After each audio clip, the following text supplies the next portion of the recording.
So we're here today. We're going to talk wrestling. Hopefully you're going to be along for the ride. My name's Christian. This is Kevin. It's us two. We're talking shit. We're talking smack. Dude, Kevin, what got you into wrestling, man? Like, it's the most obvious question to ask straight off the bat. Dude, what got you here? What got you rolling with the ball of wrestling? I don't remember a time when I didn't like wrestling. I can't remember it.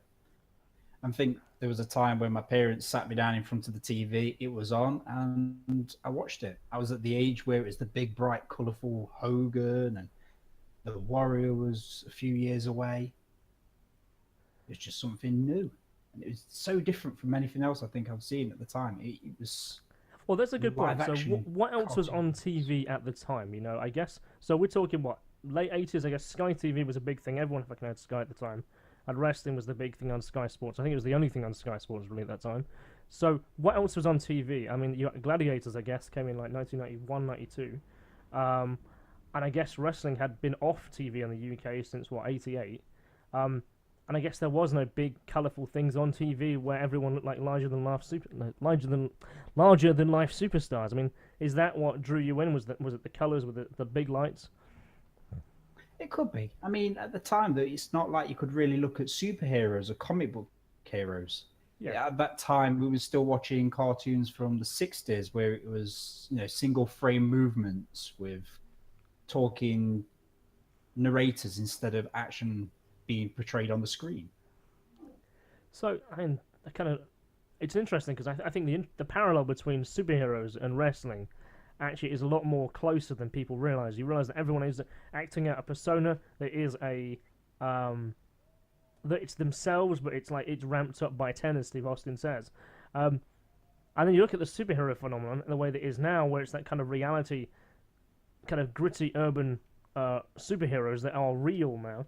It is the same, and obviously, the conflicts between Marvel and WWE have been going on for years, like copywriting over names and so on, and going into like legal disputes because everyone's trying to copyright the new, interesting, kind of cool names. I mean, how do you think that factors into wrestling and superheroes? It's difficult to say. I mean, we've seen so many stars come and go. I mean, I can't imagine a superhero called Stone Cold. But then again, if you think about it, it probably would work. I mean, you've got Frost and so many others. Spider Man. And then you Spider Lady with Fabulous Moolah back in the day. So there you are, as like say Vince McMahon or Triple H or a guy who's a wrestling promoter who's got a guy in front of him, bright-eyed, bright-starred, who wants to be a wrestling superstar, and they're trying to work out a name for him, and they kind of have to go to their legal team first to make sure that Marvel or DC hasn't copyrighted the name first. I mean, how do you think that feels? Oh, it's got to be incredibly. It's got to be so difficult and then so tedious. It's like I want to be this character, but it's like, oh no, Marvel's using that. But I want to do this. No, DC are doing that. It has to be so difficult just coming up with that name. I mean, even Steve Austin said himself, it took him so long. I mean, they even gave him a list of names, kind of weather based, because he wanted to be. He wanted a cold name named after the that serial killer, the Iceman. All right, I didn't know That that was actually. it. It was. As you know, though, Iceman is actually a Marvel superhero as well. Hence, yeah. And I remember him saying that in one of his own podcasts that he couldn't come up with a name, and he was given all these weather-based list names like Frost Boy and all the rest. He said none of it worked. He's there pondering over it for hours, and then his wife came up and told him that his dinner was going cold. He had to come get it now before it was stone cold, And it stuck. and that's how it came about. And it stuck. Man, that works. Whatever works, man. The inspiration comes from wherever. So, dude, so what? So we were talking about so what got us into wrestling. We've obviously dabbled into the bit of the superhero stuff. Then and how the characters are larger than life. So what about like what was the first match you remember watching? First match I remember watching. Do you know? I don't remember one that stands out so much. I always remember like big, huge guys, and you had your favorites. But back then, being so young at that time, it didn't really resonate with me. Not until SummerSlam 2000, no, SummerSlam 1991, Bret Hart, Mr. Perfect, Intercontinental Championship, So and what stood that out? stuck with me. So what stood out? What happened? Well, in that time, he had Hogan, and he'd get beat up, and then he'd come back with his hulking up and his you, and yeah, exactly that. And it was the same formula after a while. And then like it was a lot of big guys just beating each other up and throwing each other around. And then there was this beacon of light in this wrestling darkness, this technical marvel. These guys could wrestle at a pace that at the time you didn't see, not outside of America. So yes, yeah, Mr. Perfect is kind of always the guy who never held the world title, but actually didn't need to because he filled the spot on the roster that helped everybody and helped the products get over because they had great matches and could elevate each other. Yeah, I mean, Mr. Perfect has always been, it's been said several times, with so many other talents all over the place, that he was one of those special talents that could perform. Jim Cornette recently said that guys used to love wrestling him because it said it was like a night off. You never felt his punches. You never felt the weight when you slammed him. You never had to do anything. He pretty much wrestled himself and you were just there. That's good. I was going to say, I think people say the same about AJ Styles. Yeah, I can imagine that as well. And I can imagine when you've got guys like Bret Hart and Mr. Perfect. I can't even imagine who did any work. But yeah, everything looks so crisp. Everything looks so real. It was damn near faultless. Yeah, I mean, I'm probably going to have to go back and watch that match and see if it drew me in the same way. I mean, I guess for me, it was bizarre my kind of trip into wrestling because my cousins and my friends at school all watched WF when I was like at primary school and section, and everyone used to be coming in and talking about like the Ultimate Warrior and Hulk Hogan. I really had no idea because I didn't have Sky, and I didn't really care that much. But then I can remember watching a match, and it's going to be bizarre for me to say this. It actually was the Big Boss Man, and he fought like the Undertaker, and it was like maybe 91, 92. I know I was quite mesmerized by the match. You had a guy who was a police officer versus a guy who technically like the undead, and it was just like, this is just like nothing I've ever seen before, and I think I was hooked from that point. And then so I used to head over to my cousins and watch wrestling after that point, but I didn't watch it on a consistent basis until about 93, when Yorkshire Television used to share WCW Worldwide, and the first kind of matches I used to see were kind of like, it was Big Van Vader beating up nobodies and jobbers every week, and then every so often you think somebody's going to beat this guy, and then eventually you see like Ron Simmons and you see Sting coming out there putting up a valiant fight but never actually beating the guy. And I think that's when I first started to see what was the feud build, and that's what kind of got me into wrestling. And then I started seeing tag team wrestling, and that I guess is what I liked more. I liked seeing how guys could cut the ring in half, and you see the interplay between a manager and the referee, and that kind of whole psychology in the ring. I loved that, and I don't think really managers are used that way anymore. And having spoke to guys who had managers, the manager was actually a manager of talent at the time, as opposed to now where it's just a character. You had obviously a manager who would look after guys that would take them to a different territory or a different area, and they would look after them, do the booking with the guys, and try to get these guys over in best ways they could to the crowd and to the booking team and the creative there, to see if they can get these guys more money. But as we're now, managers are kind of, they're just part of the act, part of the performance. So yeah, they're pretty much the mouthpiece. Yeah, if a guy is lacking a bit of guy behind the mic, give him a manager. It works. But back in the day, Paul Ellering, completely different animal. I remember he was the one that booked everything for the Legion of Doom. Sorry, the Road Warriors back in the day. Yeah. They literally left it to him to deal with like the hotel booking, the rental car booking, everything. The road agent, as they say. I mean, I think he even negotiated the money as well, which they always left to him because, well, he was pretty much a genius. Yeah. I don't know Paul Ellering, seeing the guy back on NXT when he came in with AOP was just like, he's back. And I guess that maybe because he's local to Florida, I think, and obviously that's where NXT I think his daughter's also wrestling on a developmental. Oh, good. I'm fairly sure his daughter, I don't know if she's still called, going by Ellering name, but back at the time, I'm sure she had at least one match on NXT, and she used the name Ellering. Ah, I didn't know that. Must have missed that, but that's good. That's it's a way to get yourself over, isn't it? Because the fans instantly recognise you. But at that point, though, do the fans, do you think they hold it against you that you're already second or third generation person who's in the business? Or, because like, guys like Jeff Jarrett have always said, and like Chavo, because you're the son of someone who's already in the business, or the daughter of someone in the business, the other talent might think you're given preferential treatment, even though, so you're actually twice as hard on yourself.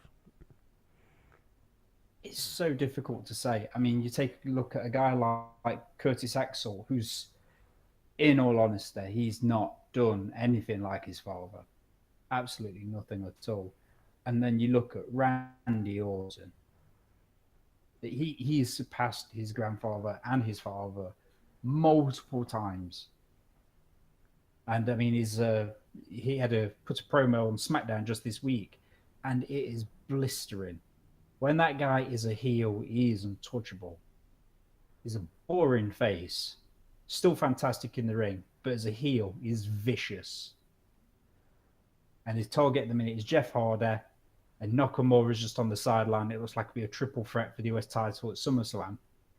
But he just stated that the fans are the ones that are the real legend killers, and he's not going to let them kill him. So he's going to destroy everybody that they hold dear on a pedestal.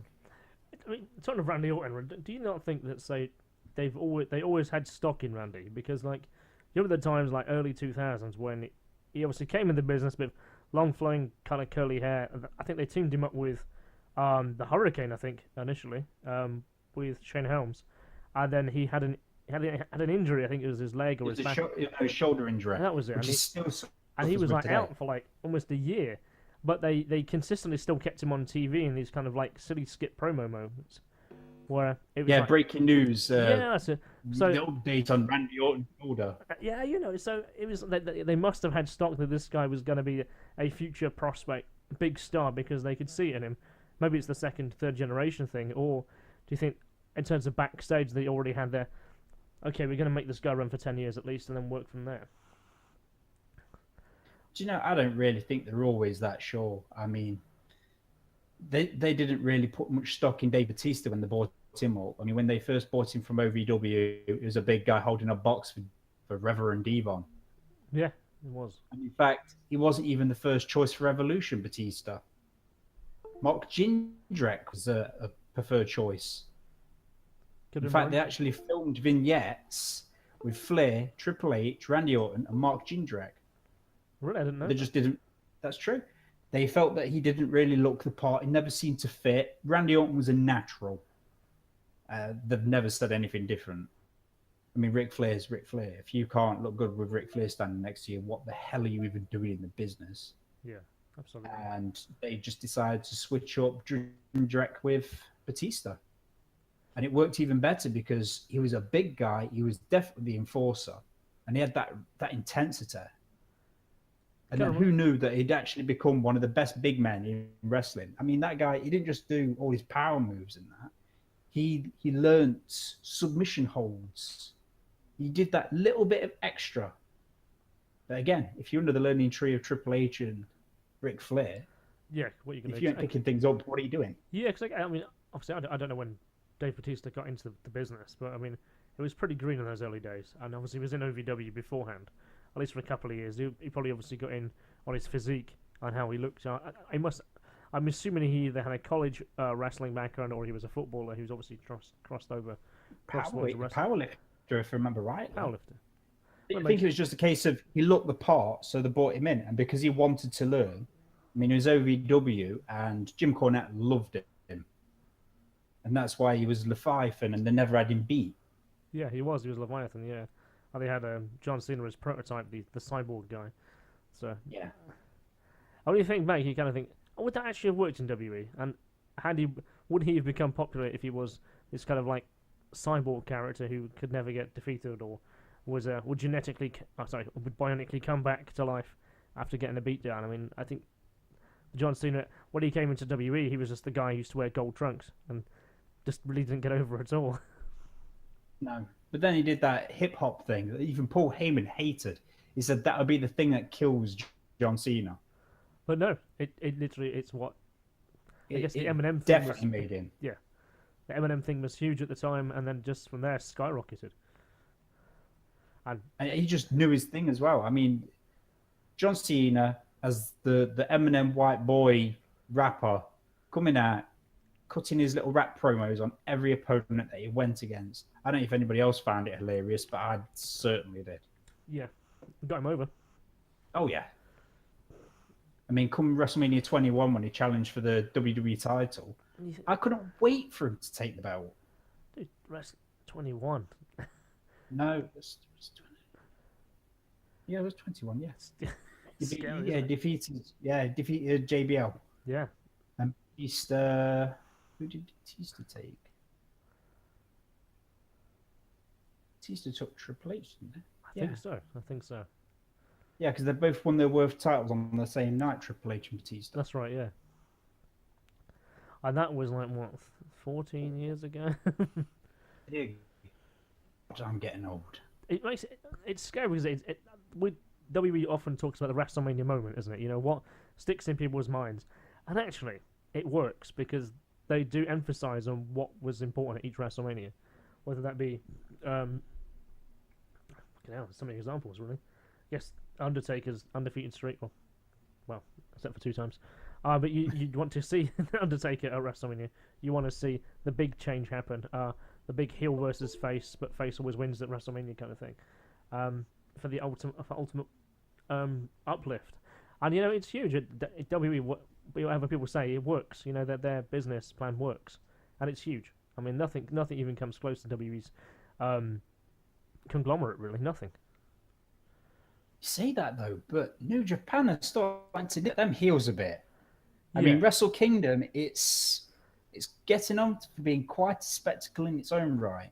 Yeah, and for those who don't know, Wrestle Kingdom, of course, is January's super show of New Japan. It's their showcase for what New Japan is all about. But that came about due to a video game. That effectively was a video game promo show for Wrestle Kingdom, of which there was only 2 games of.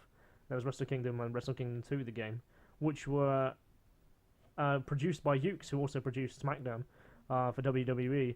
And they stopped making them after Wrestle Kingdom 2, but then New Japan continued the name for Wrestle Kingdom, I guess, and now is that Wrestle Kingdom 12 was the last event, and it was amazing. Every single match was just off the card 5-star, and it's hard to find a wrestling show that does that, and New Japan does it in spades. Just a shame that half the wrestlers feel they're compelled to kill themselves. Yeah, that does worry me. I mean, I guess we're going to flow into here is that, you know, do wrestlers work too hard in Japan? But that perhaps is a conversation for another time. So wrestling. So talking about what got us into wrestling? What kept us watching wrestling? Should be the question now. You know, as you was mentioning WrestleMania, you know, I said that Bret Hart and Mr. Perfect was the one that made. Do you know what else also stood out? And in fact, it was about a year earlier. WrestleMania 6. Hulk Hogan defending his title against the Ultimate Warrior. Really, first time, face versus face. And I had the pleasure a few years ago. I was 25. I had a house party. And a few of my friends noticed, it's like, oh my God, you've got all the wrestling DVDs. It's like, do you remember that year when Hogan went against the Ultimate Warrior? Who won that match? It's like, do you want to watch it and find out? Yeah. I had a room full of people that could not remember the finish of that match. So it was like watching it for the first time with a brand new audience, all going berserk, all canning hands and that. And they were loving it. Every move, every knuckle lock, every slam, every no sell, it was fantastic. So did you watch the entire event or just the main event?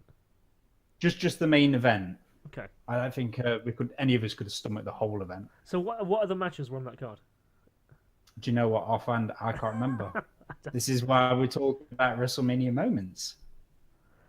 Yeah, because I guess it was. And that's the whole match was a moment. Yeah, because looking back, it's face versus face the first time in the main event, isn't it? At this super show, showcases the immortals, whatever WWE want to call it these days.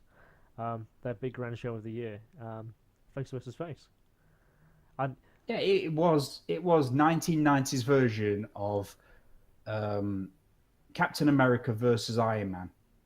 You know what? That's a pretty apt Who do description. you pick? And everyone's in both Who do camps. you pick?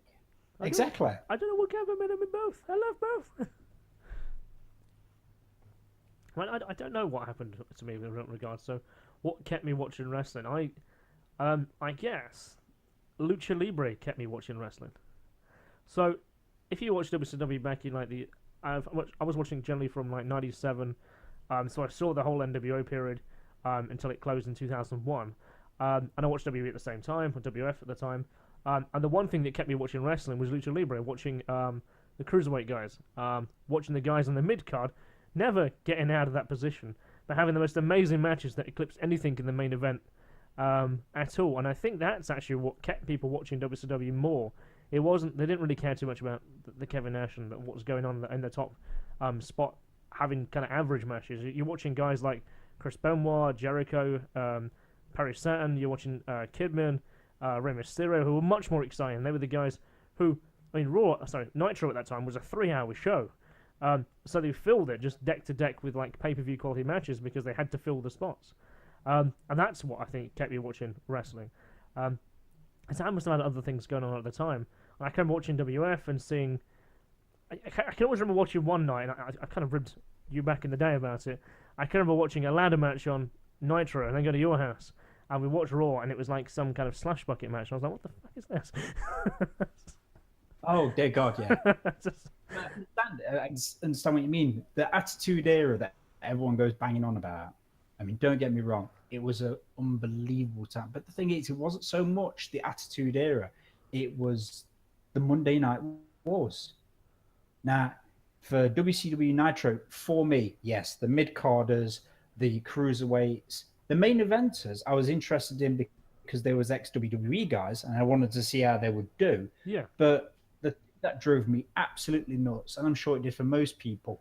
Those matches never ended clean. No, they really didn't. Every match was a There was a run in, or a botch finish, or it would be an NWO whitewash of the main event. It's like, for fuck's sake, right? yeah. It was cool for a while, but then it was every week, Yeah. and then it's a year, and then it's 6 months, another 6 months on top of it, and you still do it. And it's just, oh. That's for the okay. right. You go first. You go first, man. The WWF side of it with Raw, it was definitely not the matches. It was the characters. You had DX doing their thing. You had Steve Austin, who couldn't care less. I mean, the time when Steve Austin knocked Vince McMahon off the apron, just running into him. Honest to God, that night, I thought Austin was going to get fired. Yeah, you believed it. It's like, oh my God. I believed it. It's like, oh my God, that's it. He's gone. There's no way he's going to be back next week. He's going to be on WCW Nitro. He's done. He's done. You know what's amazing? The fucking rabid crowds. Absolute rabid crowds. I've watched them shows back, down the line. And the crowds, it's full of colour. There's like signs everywhere. People are just jumping up and down. It's like a full-on rock show on both shows. And like those crowds are absolutely rammed full. People are like at the back against the wall with the massive signs going off. Like, you don't quite see that these days. No. I mean, back then, everybody had a sign.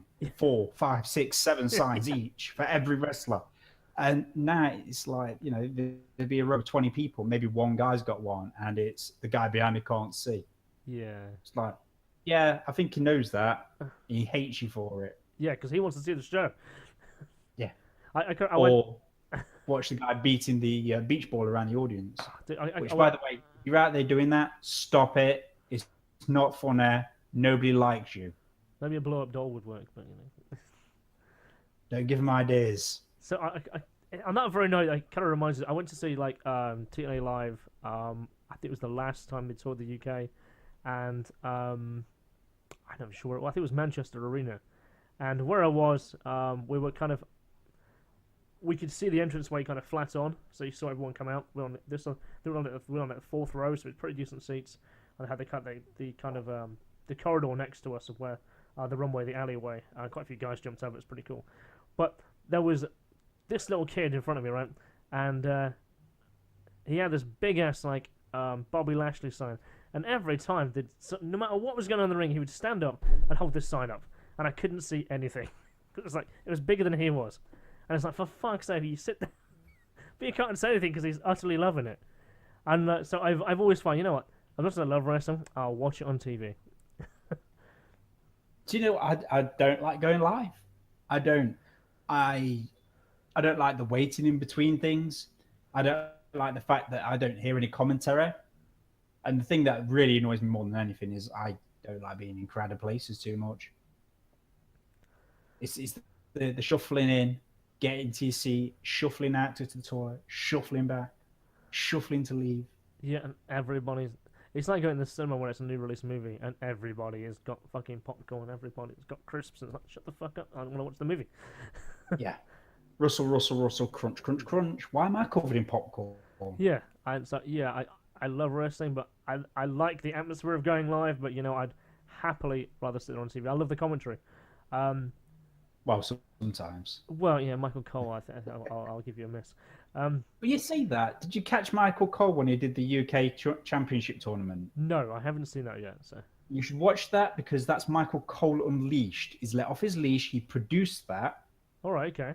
And he's actually quite good. When he hasn't got a crazy Vince in his ear telling him, don't say that, say that. This. Pump the network here. Make sure you're selling this. Tell him the next show. Exactly. And by the way, you didn't use that guy's other name, so he's not going to sell a T-shirt. He's going to be mad at you. You're dead. Can you imagine what you're actually being told by Vince McMahon? There's this joke, but I can watch an Impact once, and there's like Taz, and there's like I don't know who was. I think it was with Mike Tenay, and Mike Tenay goes to him, "At least you haven't got nobody shouting in your ear at the back there." And he goes, "You have no idea the kind of things I heard Vince McMahon say."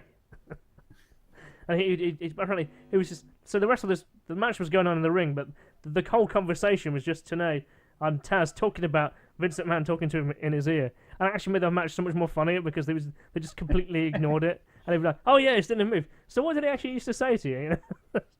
And I loved it. It was great. Like shoot interview with a wrestling match. Yeah, it was cool.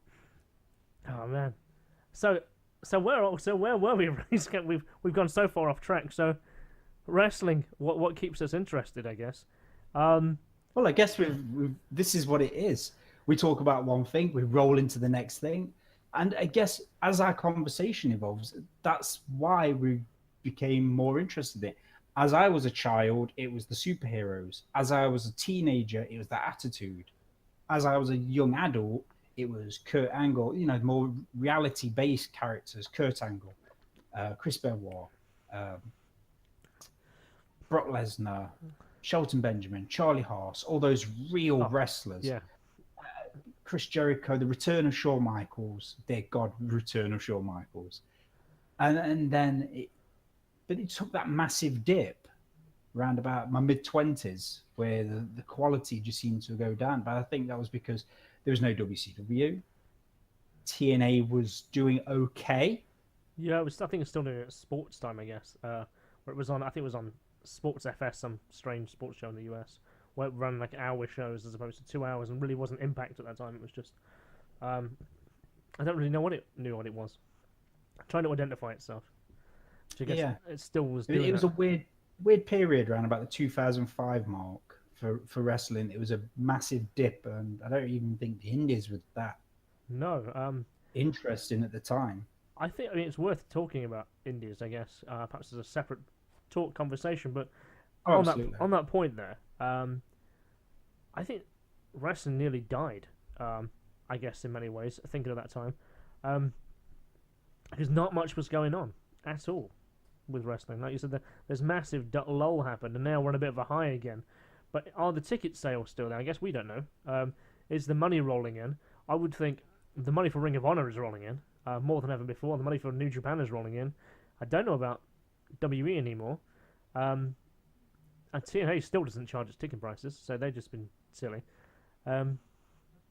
Is it worth as much as it used to be? It's difficult to say. I mean, with the WWE's business model is so different now. They don't really mind if they don't sell out anymore because their TV deals are so lucrative. It's just ridiculous. Their SmackDown deal that they've just signed for 2-3 years Yeah, dude. We're for gonna. something ridiculous like, what was it, 2 billion? Yeah. Jesus, if they held it in a barn, as long as they put it on TV, I don't think they'd care.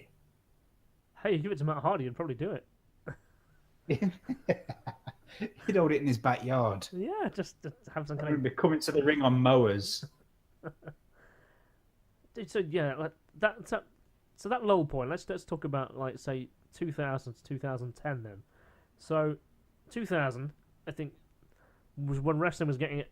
It was at a peak. I mean, WCW wasn't on top anymore. WWE was just stonking well ahead. The Attitude Era was well and truly into its kind of I don't know, phase 3, shall we say? And ECW was kind of losing its edge a bit because I guess WCW and WF had stolen so many of its guys. But ECW at that time started getting worldwide exposure because you started seeing it in the UK. I can remember reading articles that it was then in France, it was in Germany in terms of pay-per-view. WCW was touring like again the Europe then, so wrestling was on a bit of a high. And then 2001 happened. I mean, like within a month and a half, ECW had gone, and then WCW had gone.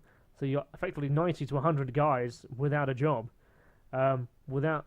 And then you think about the guys who are behind the production, the guys running the shows, the talent guys, the writers, the staff, the development guys, even the commentators didn't have nothing and nowhere to go. And then I think from there, I mean, I liked the idea of the WCW WF kind of invasion idea, where they think, well, and I think at that time the idea was to keep Nitro on the air, but then have it, perhaps replace SmackDown, and then have like Nitro and Raw go still toe-to-toe the same company. That obviously, thanks to Buff Bagwell and Booker T, that didn't go ahead, for better or for worse. And then it just seemed to be, it was just the WF, or then going to WWE, 2003, 2004, and then I don't remember everything from like 2004-ish. Is a bit of a blur for me. So, what about you? So, what happened 2004-ish beyond for you? Well, if you remember, like you said, 2001, WCW, ECW, CY. 2002, that's when Ring of Honor and TNA began. Yeah. And Ring of Honor was so dirt. It was so. They had tremendous matches, but their production quality was so goddamn awful. You really had to want to see a match there before you would, because the video quality was awful. TNA had better production, but it looked a bit kidder. It looked a bit cartoonish. The wrestling action was fantastic. I was blown away from it. I mean, that was my first real exposure to AJ Styles. Yeah. I already knew Jerry Lynn and Low Key at the time. Those three for the X Division was just mind blowing. Yes. Dear God, yes. At least that gave everyone somewhere else to go. But even then, it was just this one little other place. And WWE was just killing it in 2002. So what was the Japanese scene like at that time? I mean, who was the players over there? Was All Japan still around then? I think and it Big was, Japan? but I do believe that there was a lot of shuffling around. I mean, All Japan was... Even New Japan was doing quite poorly at the time. Apparently, Inoki was trying all sorts, bringing in real fighters and real mixed martial artists and trying to mix professional wrestling matches with mixed martial arts matches, and it just bombed. So at that time, Japan's scene was pretty bad. Well, then you had like it then went through a bit of a boom period. I seem to recall, like 92 to about 95, where you had guys like Misawa and Kenta Kobashi having the most hardest hitting matches ever, and that was selling out arenas like Hogan did. Yeah. But that's the thing. After they all either started to decline in quality and their age, or they'd visit over in America because there was more money. That's where it was. That was where the money was. That's why Vader left. Follow that big paycheck. A lot of Western guys that was over in Japan, they went over to America because it's home, because the paychecks were bigger. But getting back to what we was talking about, the mid-2000s, I just don't think the WWE had a very good developmental system in place. They couldn't take talent from ECW and WCW anymore because they're gone. You've got what they had, and you've pretty much flushed most of them down the toilet. They didn't even see TNA for a long time. They barely see it now. In fact, when TNA was at its apex, WWE just kind of went, "Oh, on we go." Yeah, I think there was certainly a few moments where they appeared to notice each other more. I would say 2009, where you had like TNA holding press conferences at Madison Square Garden. You had like Hogan and Booker T coming in. I think 2006 also, when you had like Kurt Angle and Team 3D make their debuts, and that was like almost like, oh, and then Christian volunteered, went, oh, okay, let's give this a go, and I was listening to Edge and Christian's podcast a few weeks ago where he went to when he went to TNA, actually was to, he didn't think WWE at the time was the right place for him, where he was like, well, I just needed to develop my character more but I didn't have the position on the card to do that, so I wanted I somewhere else I could flourish, so TNA was my option. Also, it gave them the leverage to push up a bit more and push and promote their guys, and it was like, yeah, actually that was a big deal. I mean, Christian going to TNA, and was Christian a big name at the time? Well, no, he kind of sat in the upper mid card, but then came across and became a world heavyweight guy. Went back to WWE and it was like, my God, this is a big guy. He's Christian. Where's he been? And Team 3D as well. I mean, there's been a few guys since then that have done very similar. There was in WWE. They weren't doing well. They left, or they were fired, and they've come back, and they're big names. Look at Jinder. Yeah. Not exactly one of my favourites, but I tell you one thing: he went away, came back, he's better. Drew McIntyre there's as well. no way anyone's. Drew McIntyre was the next name off my tongue, and that is exactly what I mean. That guy, he looked like he just looked like a model. In fact, I think he was back in those days in his first run. Pretty boy, yeah. And then, they wanted big things for him, and they just dropped down the card, and they went free MB. Well, you do remember, like, it was Michael Cole said every single time, he was personally handpicked by Vince McMahon to be the next big thing. Oh, exactly. And look how that worked out. Here you go, free MB. And what was their highlight? That one Monday Night Raw where they stood in front of Brock Lesnar, and Lesnar murdered all three of them. Yeah. Easily. And yet, just the other week, Drew McIntyre stood as one of the 6 guys that wanted to face Brock Lesnar through one of the 2 triple threat matches they held. It's interesting because you would believe that Drew could do that. And I believe that he could take him on. It would work. But back then, they've been like, yeah. That's the crazy thing. On Monday Night Raw, just this past week, it was Drew McIntyre against Finn Balor. Oh, no. As Finn Balor came down to the ring, Drew McIntyre just crouched down on one knee and waited Balor to get in the ring. They rang the bell. Balor walked over to him, and then McIntyre just stood up. And dear God, how big is that guy? Yeah. And what was he doing before when he was in 3MB? He was never that big when he was in 3MB. Now he's a monster.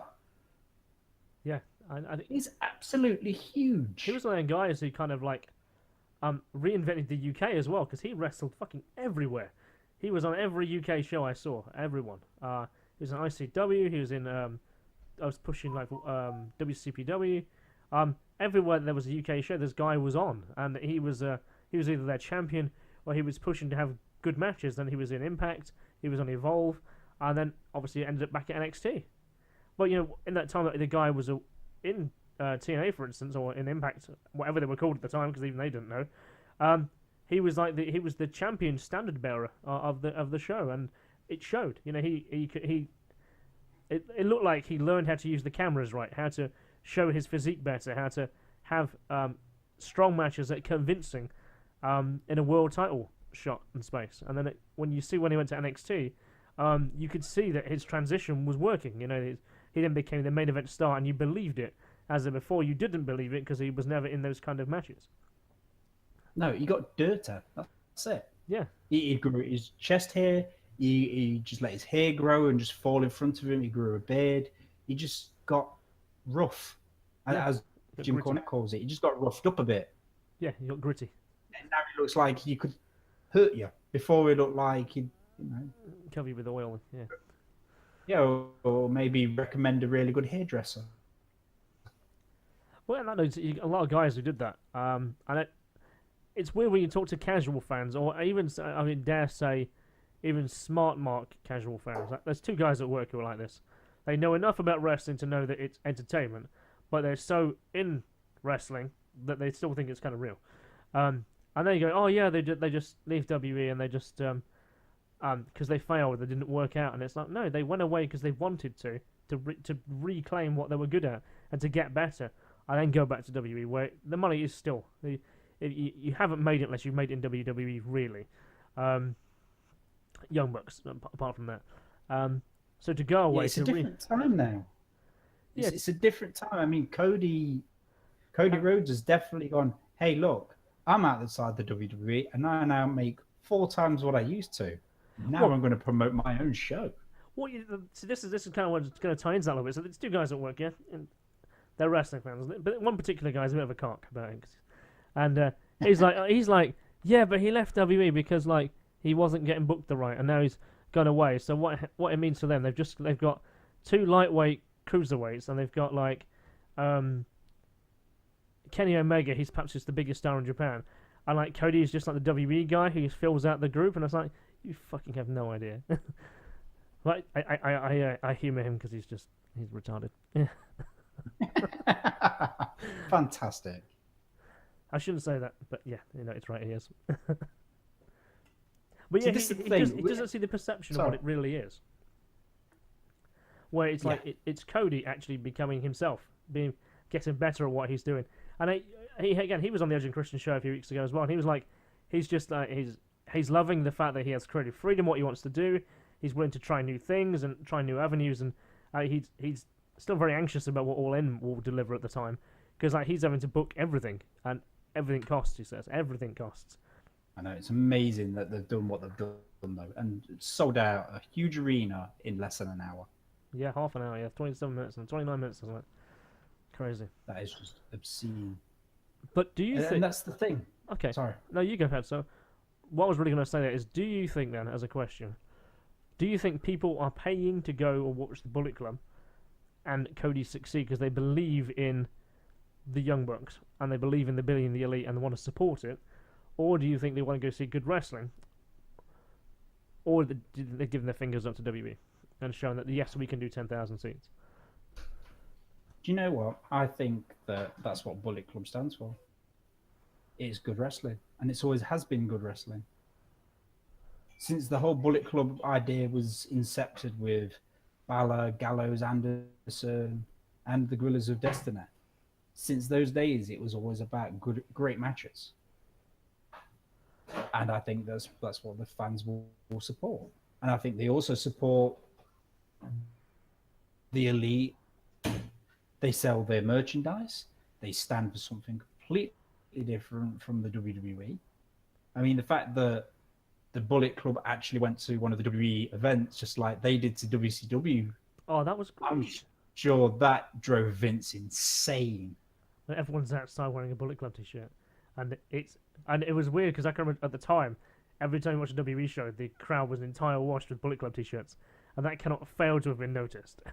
No, exactly. But then again, this is probably why there are so many former Bullet Club members in the WWE right now. Yeah. Balor, Gallows, Anderson, AJ, Adam Cole, AJ. Yeah, I mean five absolutely fantastic wrestlers. So with just those 5 names mentioned in the WWE today, knowing that the talent the Bullet Club still has today, of course they're going to sell out. And they're going to just about kill themselves to make sure that whatever they put on that card is going to be the best they can. I think Bullet Club's a weird one, actually, because there's a lot of guys in Bullet Club you never really hear about. And it's not because they don't promote them, but I think more that you tend to see the Western version of the Bullet Club, should we say, the American Bullet Club, which is obviously the elite, really. Yeah, you see the Elite because of being the Elite, the YouTube show. You don't, because obviously they don't travel with like Tama Tonga and Tonga Loa, Chase Owens and the guys over there. You don't see them as much, despite the fact that they're OG members, they're the original members, but they're just like, oh, we're just Bullet Club guys. And I think actually that is a disservice to their character, because like definitely Tama Tonga. It's an absolute beast. Yeah, but I think that's the storyline that they're building up now. I think the OGs have had enough. Sorry, the firing squad, as they are the now. Forester. Oh, you saw that They've match. had That was enough. good. They're sick of like Cody and Omega infighting over who's the leader, and it's no one's the leader. We're the group. We're a group of guys that are banded together to get ahead. It's just that some people have gotten ahead more than others, and some of us have been left behind, and it won't be tolerated. Because I think guys like Chase Owens needs a personality. I mean, you look at Hangman Page in 2 years. That guy has gone from being just another guy. I had that conversation with my sons. He's just another guy in the Bullet Club. What's he got? And now he's just like, that guy has got world titles over his face because he's become a star through his own actions. And I think Chase Owens needs that. He looks like a guy, but he's been there since the beginning. He's still a bit overweight. Wrestles good matches, but not great matches yet. Which is a shame, really, because it looks like he could do. Anybody can. It's just a case of you've got to want it, and it's just some guys pick it up, and some guys take a little longer. Yeah, it's true. Virgil, did he ever have a good match? Yeah, when did that happen? Yeah, when did Virgil ever have a good match? Yeah. He was always there. You know, he was there with the NWO. He was there with DX, and then he was just always just there. Never. So were the ring mats. They were there too. Yeah, they were. Yeah, just another ring mat. Turnbuckle pads. They were there. There were some steel chairs around ringside as well. They were there.